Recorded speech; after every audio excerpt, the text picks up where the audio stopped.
نواب، آپ دیکھ رہے ہیں PK نیوز۔ ناظرین، سب سے پہلے خبر شامل کریں گے۔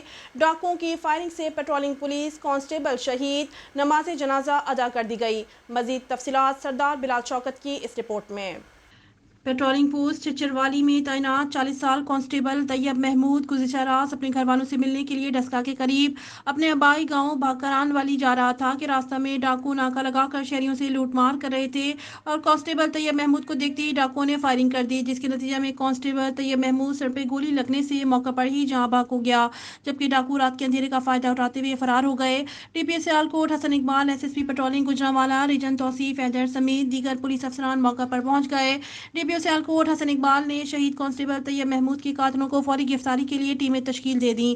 شہید کانسٹیبل طیب محمود کی نماز جنازہ سوئی گیس روڈ پر نماز جنازہ سوئی گیس روڈ والے قبرستان میں ادا کرنے کے بعد تدفین کر دی گئی۔ نماز جنازہ میں SSP patrolling Gujranwala region Tauseef Haider, DSP patrolling Gujranwala اطہر علی گجر سمیت پیٹرولنگ پولیس کے افسران اور جوانوں نے بڑی تعداد میں شرکت کی۔ شہید طیب محمود کے پسماندگان میں 2 بیٹے، 2 بیٹیاں اور بیوی بتائے جا رہے ہیں۔